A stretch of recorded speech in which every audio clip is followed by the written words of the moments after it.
One of the main things that I try and do is respect the other team. That includes like on the field, off the field, after the games. You're always nice to them, even if you win, even if you lose.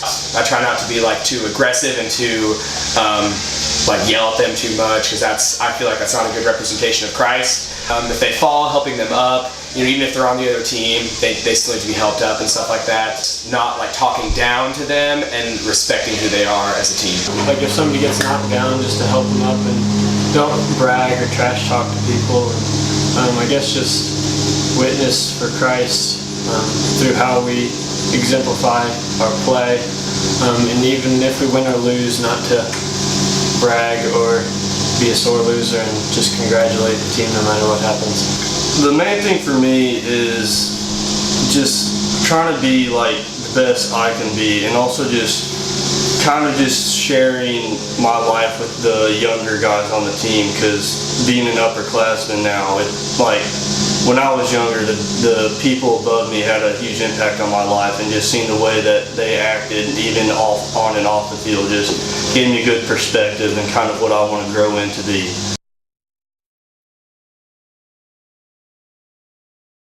For me, that's mostly displayed like during practice or before or after the games, if we have stuff that we need to set up, or if we have things that need to be done. Just always being like the first to volunteer and jumping up and doing that for them.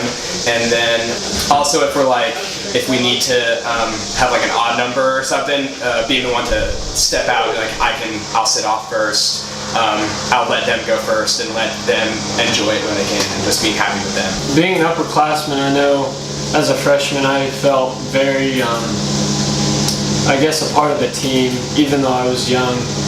And so I kind of just try and do that, even though like there's an age difference, and they always say freshmen aren't necessarily, I don't know, you're new, I guess.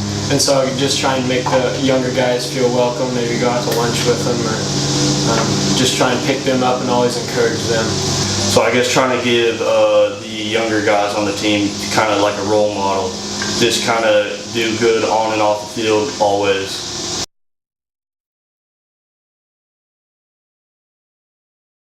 There's a quote that one of my teachers has up in their board, and I love it. It says, it's by Aristotle. It says, excellence, you are what you continually do. Excellence, therefore, is not an act, but a habit. So when we strive for excellence, we are really big on pushing, okay, you practice like you play. So if you strive for excellence when you practice, and you give it your all when you practice, you'll play the same way. And so that's something that we really try and do, is the way you practice, the way you play. Just pushing myself to be the best that I can be, no matter what I'm doing, like practice, playing in the games, just give 110%, even if we're out here running around on the track, and even when it's not fun. Just trying to work as hard as I can. For me, the excellence is definitely being top of your game, just everything you do 100%.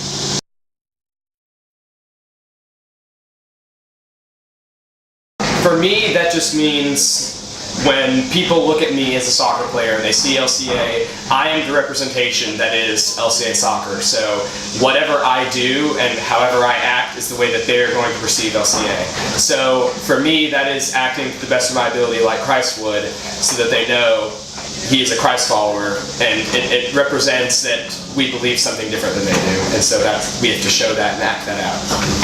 It means a lot. I mean, for me, I feel like wearing LCA on my shirt, I should be different, because I am, one, exemplifying a Christian school and God, more importantly, and I just want to be different, because not everybody we play against knows God, and I feel like if they see something different in us compared to other teams, then maybe we could plant a seed and start something for them and be an influence. It definitely gives me a different perspective, I guess, because playing club soccer, you don't really have to worry about people thinking about you differently. But playing for LCA, being a Christian school, people are always like, oh, they think they're better than us, and just they have this whole mindset about Christianity that, I mean, that they've gotten from other people. And playing for LCA, you just want to be different, like play different, just be different on and off the field. We just try to be a better person ourselves. So we want that to reflect on the field, and just picking people up when they're down. If they beat you or had a good shot, just be, hey, that was a good shot, man. Like, and just try to pick everyone up on the field. Just pick your team up, encourage your team, encourage the other team, just anything you can.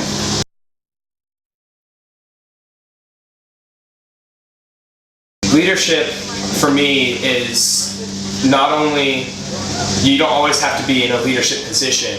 You can show out how you act can be a leadership position as well. So for me, especially with soccer, it's if we have a person who's like struggling with like a skill or struggling with something, being a leader is going over and helping them do it. But at the same time, if you're telling people, hey, we need to run faster, we need to run harder, we need to pass better, it's showing that and doing that yourself. It's not just giving an order, it's you are willing to step down and perform that order with them all.